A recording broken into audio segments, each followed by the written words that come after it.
Hi, I'm Kiki, and I am a woman. Roar. The reason I'm not identifying myself as an ally is that today we're going to be talking about a topic that affects me directly. It's also something of a dirty word in our society. Feminism.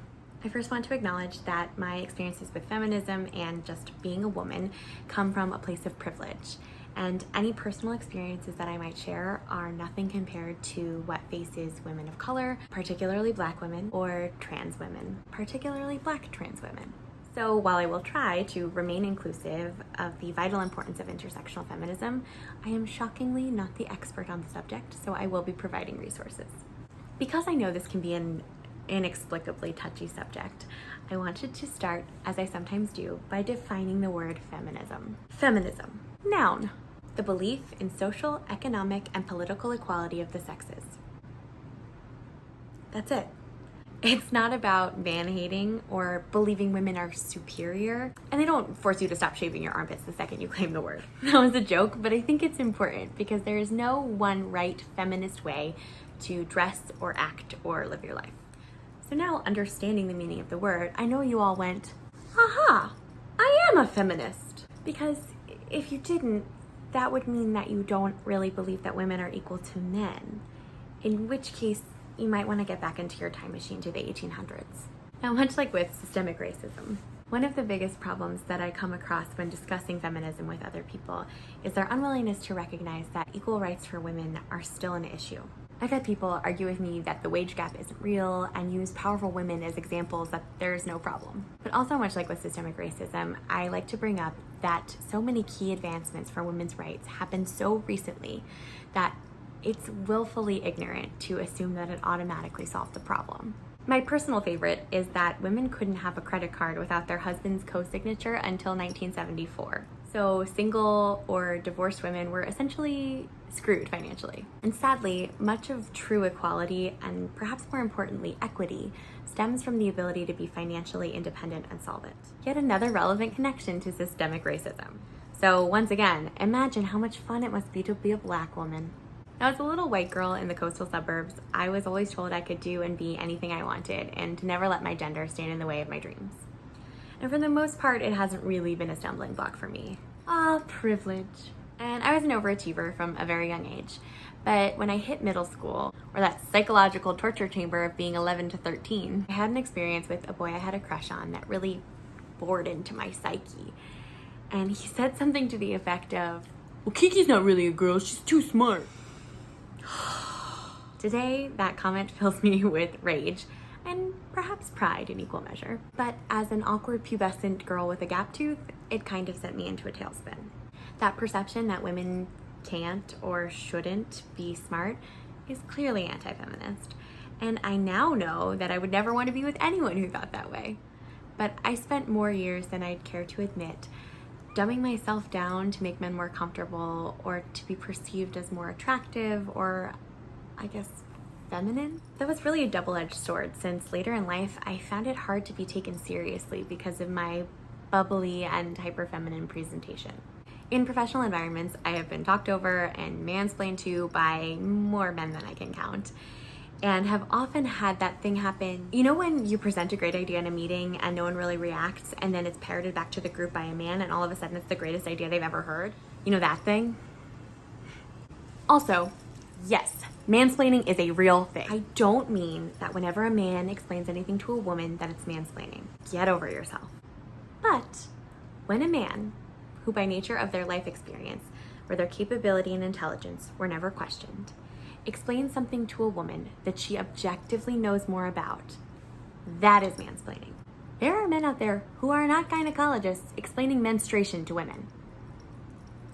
But I digress. Now that's just the light stuff. Somehow in 2020, the word feminism is still highly politicized, which is kind of baffling because, at least on the surface, I think most people believe that men and women are equal.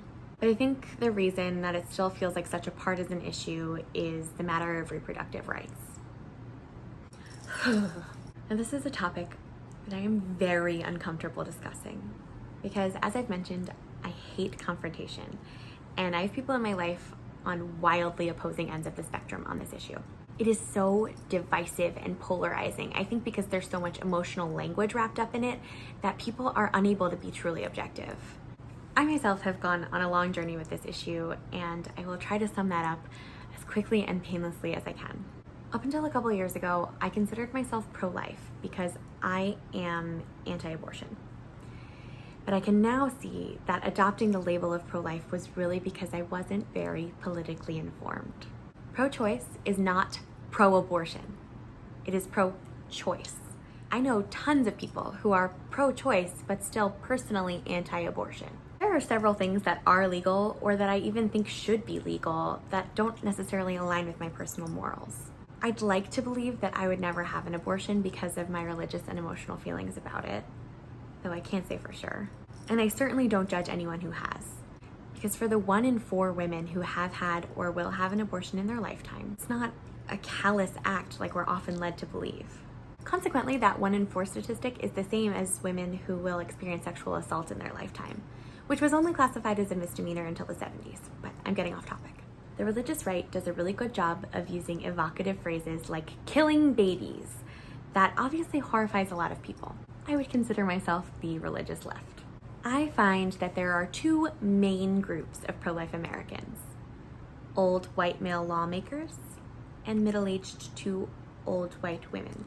Now, the latter group is obviously not motivated by a desire to control women's bodies, but a desire to save the lives of the innocent. And that lens causes them to view pro-choice women as baby killers. Now, the former are the ones who are in charge, and I cannot say for certain that their motivations are as pure. And the alignment with their motivation causes pro-choice people to look at pro-life people as woman haters. I should also point out that pro-life lawmakers seem to forget that whole pro-life thing when it comes to the regulation of semi-automatic weapons. Anyway, I now consider myself pro-choice because my own personal morals and religion should not and cannot dictate the lawfulness of anything. That's why we have separation of church and state. And that's what affords us freedom of religion. Remember that the 2 go hand in hand. The actual difference between citizens' view on this issue is the distinction of when life really begins. Is a fetus a part of a woman's body that she can choose to remove, or an independent life? And that is honestly up to interpretation. Pete Buttigieg has said some really great things about how he is a devout Christian and pro-choice and gay. So I've linked with an appearance he did on The View where I think he puts it so beautifully and obviously much better than I ever could. On that note, I'm providing some more resources on feminism. One of them is an article from Women's Day from a couple years ago entitled 7 Shocking Things Women Weren't Allowed to Do Until 7 Shocking Things Women Weren't Allowed to Do Until Pretty Recently. I think it demonstrates why we still need feminism. I'm also linking to the Institute for Women's Policy Research for some wage gap stats. Surprise, surprise, Latina and Black women suffer even more. And for a more intentional look at intersectional feminism, I'm linking to a Vox article featuring Kimberly Crenshaw. She's a CEO and law professor who coined the term in the 80s. I also follow her on Instagram, and another Instagram I recommend is Feminista Jones. I'm also linking to a UN Women story about intersectional feminism and why it's important. So I didn't touch on a lot of topics in this video, like the pink tax or societal expectations for women's beauty, and particularly gender-based violence. If you ever think stories of gender-based violence are exaggerated, I encourage you to check out the Instagram by Felipe for a horrifyingly hilarious look at what it's like to be a woman online. I'm also linking to a great Vanity Fair article that discusses how society often minimizes or weirdly needlessly sexualizes violence against Black women, as in the case with Megan Thee Stallion and Breonna Taylor. Definitely give it a read, and remember that if you're going to post about Breonna, that's great, but don't do that and not contact Louisville's elected officials.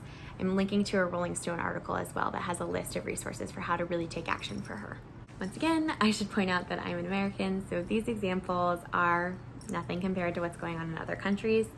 For a horrifying look into that situation, I'm linking to a story about a recent honor killing in Jordan that has sparked international outrage and righteous anger. More on righteous anger very soon. For those of you who think you don't need feminism, I mean, you're wrong, but even if you don't, there are millions of others out there that really still do. Okay, that's enough. I'm getting worked up. Sorry if I made you mad today. Call them as I see them. Don't forget to get out there and spread love, but definitely don't just smile because a man told you to. Girl power!